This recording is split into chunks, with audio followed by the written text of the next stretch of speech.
बिस्मिल्लाहिर्रहमानिर्रहीम। अस्सलाम वालेकुम dear students, I am your biology instructor Ubaidur Rahman bag.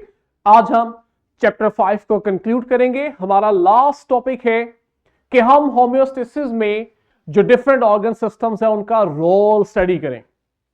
SLO है describe the various organs and organ systems of human body that work to maintain homeostasis. मुझे उम्मीद है आपने क्लास में ब्रिजिंग एक्टिविटी कर ली है, जिसका राइट आंसर इस वक्त स्क्रीन पे है। हम बच्चों, जो हमारा फोकस है role of organ system in homeostasis, इसको जरा सिमुलेशन की मदद से अंडरस्टैंड करते हैं। हमने डिफरेंट ऑर्गन सिस्टम पढ़े थे, रिमेंबर। पहला नर्वस सिस्टम जो हमारी बॉडी में डिस्कस हो रहा है वो नर्वस सिस्टम है, लेकिन नर्वस सिस्टम के साथ एक और सिस्टम है, एंडोक्राइन सिस्टम। ये आपके पास नेटवर्क ऑफ ग्लैंड्स हैं, बहुत सारे ग्लैंड्स हैं जो नर्वस सिस्टम के साथ मिलके हमारी बॉडी में कोऑर्डिनेशन करवाते हैं डिफरेंट पार्ट्स के दरमियान और डिफरेंट एक्टिविटीज को रेगुलेट करते हैं, जैसे हार्ट रेट हो गया, रेस्पिरेशन है, मेटाबॉलिज्म है, और साथ ही साथ आपकी जो बॉडी के अंदर या बॉडी के बाहर चेंजेस हो रही होती है उनको डिटेक्ट करके रिस्पॉन्ड करते हैं। नेक्स्ट हमारे पास रेस्पिरेटरी सिस्टम है। सिंपल है कि रेस्पिरेटरी सिस्टम का क्या काम है होम्योस्टेसिस में, कि ये हमारी बॉडी को, हमारे ब्लड को ऑक्सीजन प्रोवाइड करे और वहां से कार्बन डाइऑक्साइड लेके उससे बॉडी से बाहर रिलीज करे। नेक्स्ट हमारे पास कार्डियोवैस्कुलर सिस्टम है। ये किस तरह से होम्योस्टेसिस करवाता है? Number 1 very important, body temperature regulation में बच्चों बड़ा इंपॉर्टेंट रोल होता है। कैसे? कि जब आपकी बॉडी का टेम्परेचर ज्यादा हो जाता है ना, तो आप लोगों ने ऑब्जर्व किया होगा कि आपके हाथों और पांव की तरफ ब्लड फ्लो ज्यादा होता है, जिससे आपके हाथ पांव गर्म महसूस होते हैं। उस दौरान हो ये रहा होता है कि जितना ज्यादा ब्लड आपकी स्किन की तरफ आता है उतना वो हीट लॉस करता है बाहर।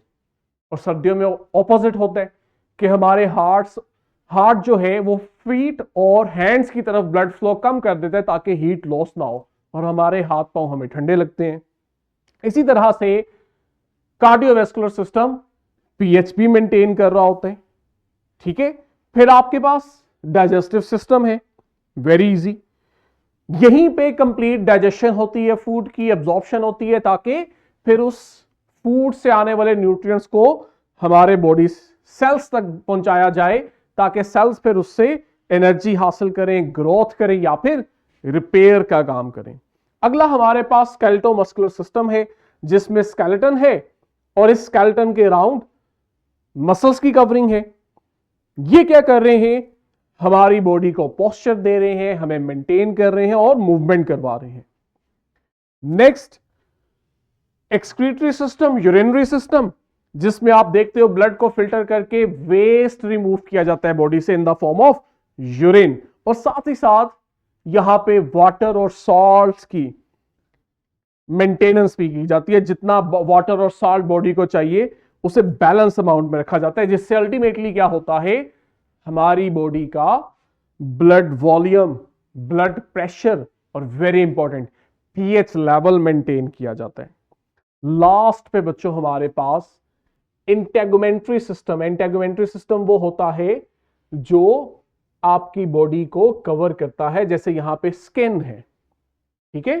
तो integumentary system as a barrier act करता है और हमें एक्सटर्नल एनवायरनमेंट से प्रोटेक्शन देता है, और साथ ही साथ ये स्वेटिंग के थ्रू बॉडी टेम्परेचर को भी रेगुलेट कर रहा होता है। तो ये बच्चों हमारे पास different organs and organ systems हैं जो मिल के होम्योस्टेसिस करवाते हैं।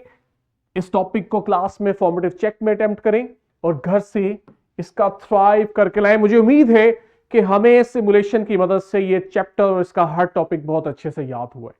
यही से बच्चों कंटिन्यू करेंगे। टिल देन, अल्लाह हाफिज।